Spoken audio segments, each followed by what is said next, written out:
Come on. Yeah, good boy. Come on. It's lunchtime at the Wild Otter Trust in mid-Devon, and Tolga is tucking into a nutritious feast of trout and chicken. When Tolga was rescued, he was badly injured.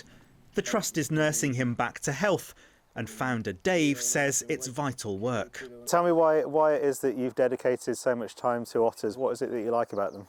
I think it's just the mysterious side of them. Everyone's different, and you learn so much just by having cubs here and watching every single one, because as I said, they all do something different, and it's a great way of expanding your knowledge. But at the same time, we're doing something really useful and vital towards the conservation of that species. At one point, they were almost extinct, or thought to be. They've made a comeback, you know, and that's why it's so important for people like us to be doing what we're doing and raising awareness.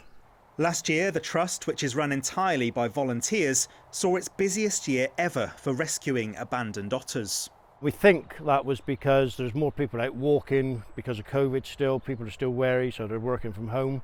There's more awareness about the species through doing programs like this and the work that we do on social media and our website.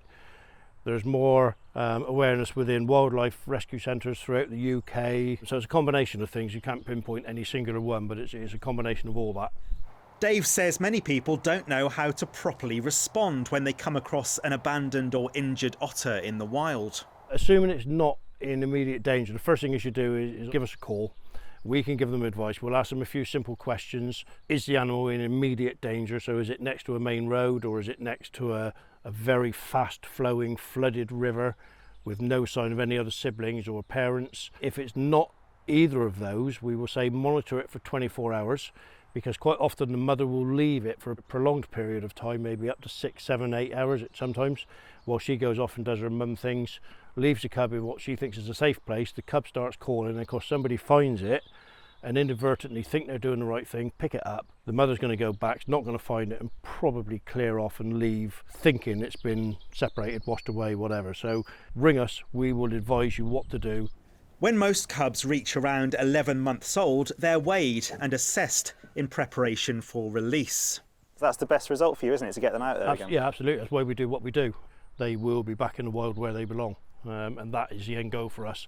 We spend a year looking after them. The process is very long, it's very complicated, it's very time consuming. So ultimately tomorrow is the icing on the cake. There's no such thing as an otter expert in this country, ever. I hate that saying, because you're always learning. You will never ever know everything there is, because tomorrow they'll do something completely different. Tolga will stay in captivity for the rest of his life. He's too trusting and excitable to survive in the wild, as I found out when he took a sudden liking to my welly boots. Don't put your hand down, because he'll have you. And you won't get out quick enough if he does, I can tell you. And as cameraman Rod found out when he felt Tolga threatening to nibble his ankles. Can I just say I'm a little bit nervous? Do you mind taking him back for a second? That's a sign of a nervous cameraman, isn't it? You can't make an otter do what it don't want to do, so if it don't want to leave you, it won't.